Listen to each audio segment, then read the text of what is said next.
So we are back here with another video, man. Today we're going to be talking about the pack drop that is coming out tomorrow in NBA 2K26 Myteam. Three new GOAT cards and three Invincible cards. Kind of a little bit boring. I mean, I'm not going to lie to you. None of these cards really necessarily move the needle or anything like that. Does that mean that they're bad? No, I think that there's a couple that could be definitely very interesting. The first card that we're going to go over is going to be Goat Sean Kemp. He is going to be a 6'10" power forward, small forward. He can play the small forward, a 6'10" small forward. He will be good. How attainable are these cards going to be, though? I don't know because we see that on the advertisement it says the My Team Premium Pack. So my guess is that they will just be thrown into these packs. I don't see any other scenario that would happen. I think that that is what is going to happen. They're just going to be in addition to these packs.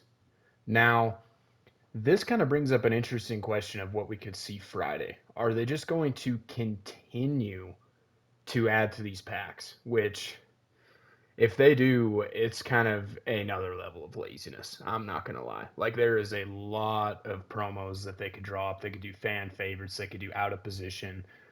So many that they could do. And even though those are ones that have already been used, they would generate a lot more hype than these premium packs. I can definitely say that that is the case. And will they just, inevitably, like I said, will they end up just adding to these packs all season long? It would get very interesting by the end of it if they did, but I don't know. I guess it all just kind of remains to be seen. It does mean that the packs will be rippable with MT though, and that means that the supply of these cards should be a little higher. It's not going to be by much, but it's not going to be like we're going to have extinct cards or anything like that. Do they do an option pack tomorrow? Not too sure because there's only three GOAT cards here and three Invincibles, and it does not say, like, if there's cards that aren't shown that are going to drop, usually it'll say plus more or something like that, and it doesn't say that. So we could just be getting these six cards. But again, the first one's GOAT Sean Kemp. We've got GOAT Gary Payton, who kind of a little bit irrelevant. I mean, if you're a big Gary Payton fan, sure, but he's a 6'4" point guard. It's kind of interesting that they're dropping Sean Kemp and Gary Payton together. I mean, I'm not really too surprised by that. And then we also have GOAT Patrick Ewing, who is going to be, I think that his last card was this 100 overall. Now, this card could be good. A 7 foot tall power forward. He's got a really big, wide player build. If they give him really good animations, I mean, this 100 overall was really good. So if they give his Go card really good animations, he's going to be a more than viable power forward in this game. And again, they're doing the thing with the card art. Patrick Ewing has the gold name plating similar to Kawhi Leonard, this card right here, and Gary Payton and Sean Kemp do not. So does that mean anything? Probably not, but I would just like kind of like an explanation as to why. You know what I mean? It's very interesting what they're doing with the gold name plating. Why does Patrick Ewing have it? The other two cards don't. Why does Kawhi Leonard have it?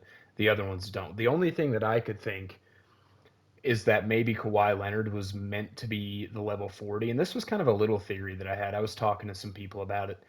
Maybe Kawhi Leonard was meant to be the level 40, and so many people predicted it that they switched it last second because it seems like they like to go against what people predict if we look at, like level 40s game mode rewards historically. So that's really the only thing that I could think. Maybe Kawhi was supposed to be level 40, they scrapped it, they kept the gold name plating. But then if that is the case, then what was Patrick Ewing meant to be? Was Patrick Ewing meant to be like, you know, a game mode completion or something of that sort. I'm really not too sure. It's very interesting. And then we have three Invincibles. We have Invincible Bruce Bowen, who is very overdue for a card, and it is interesting that we're getting him. It is a little bit late, but I mean, at this point in the year, a lot of these cards, like, you're not getting with the power creep cards that are just better than the cards right before. We're just kind of getting random players at this point, which I don't honestly mind it, But I do understand people saying this drop is boring, especially if it's just these 6 cards.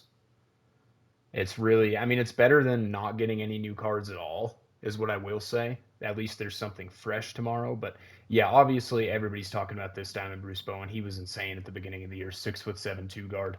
They also, with these Invincibles, it is that new Invincible card art with the team in the back. I just want an explanation, 2K. I genuinely just want to know what is going on with the card art, man. And then we also have Kemba Walker, who he's going to get hated on.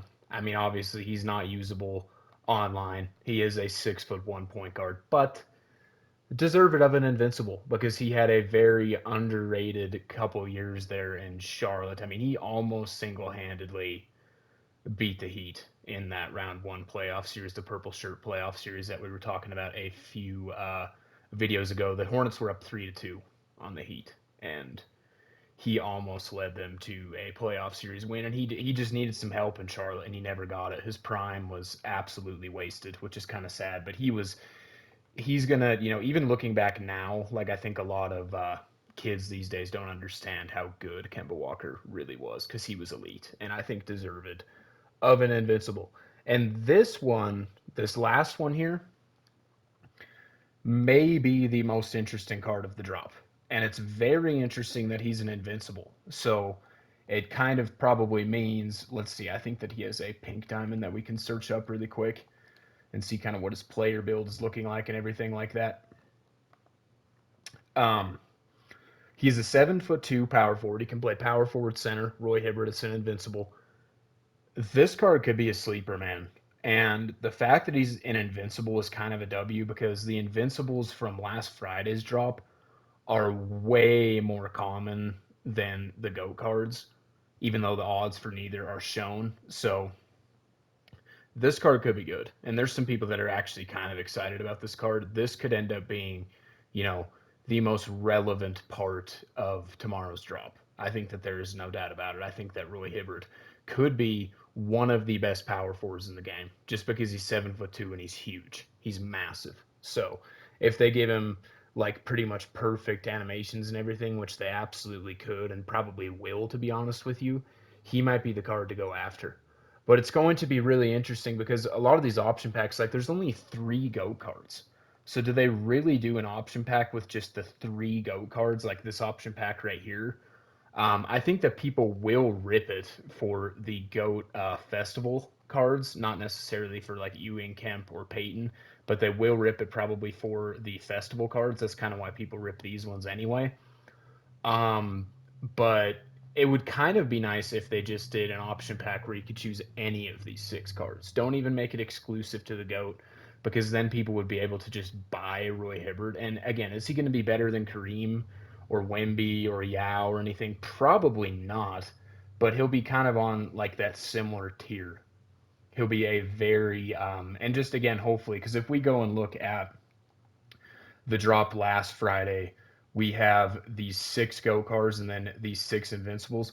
The Invincibles are so much more common. Like even Michael Beasley, who's the best Invincible in the set, like there's a decent amount of him up. Like there's no doubt about it. There's absolutely a decent amount. But then if we look at like Chris Bosh, there's only one. So with Roy Hibbert being probably the best card in tomorrow's drop, it is a W that he's an Invincible and not a GOAT card. He might be, a really good option for people at the power forward that don't have like a really good GOAT power forward. So that is something that you can kind of take from this that could be considered a W. And then as far as like challenges go, hopefully we get some good challenges tomorrow. I hope that they don't go like just best of shooting guards and then just do the same thing for another invincible piece. I hope that there's challenges for a GOAT piece that are tied to these cards. And I hope that instead of, I'm not really the biggest fan of how they did these challenges because you have to, for example, you have to get the GOAT Kawhi, you have to get the GOAT Bosh for that challenge. Kind of a little bit troll. I wish that it was like any Kawhi, any Bosh, because we've seen that before. So if they were to do challenges like this tomorrow, I would hope that they would make it so that you can do that. You can just use any version of the card because again, that's something that they've done in the past. So maybe wishful thinking, but that is kind of what I would hope for that specifically. Yeah, so I don't know. Is there more coming tomorrow? Is it just going to be these packs with the 6 new cards that none of them are really super extremely relevant? Are they going to drop new challenges? Is there something else to go along with this? Do we finally figure out the reason why we have these differing card arts? I don't know, man. It could just be a case of they just throw these 6 cards in packs and then call it a day. But it remains to be seen. It's interesting, and I don't know. With this game, you can just kind of take everything at face value. And if you take this pack drop at face value, very boring. Very, very boring. There's nothing really too crazy here. But if you kind of overthink and overanalyze, you can always entertain yourself a little bit, man. So that is what we are here for. You never know what could happen. That is the beauty of my team. But I hope that you guys enjoyed the video. We'll be back with much more My Team content soon. Make sure to subscribe to the channel if you're new. Leave a comment down below. Leave a like on the video before you're heading out of here. And with all that being said, I will see you guys in the next video.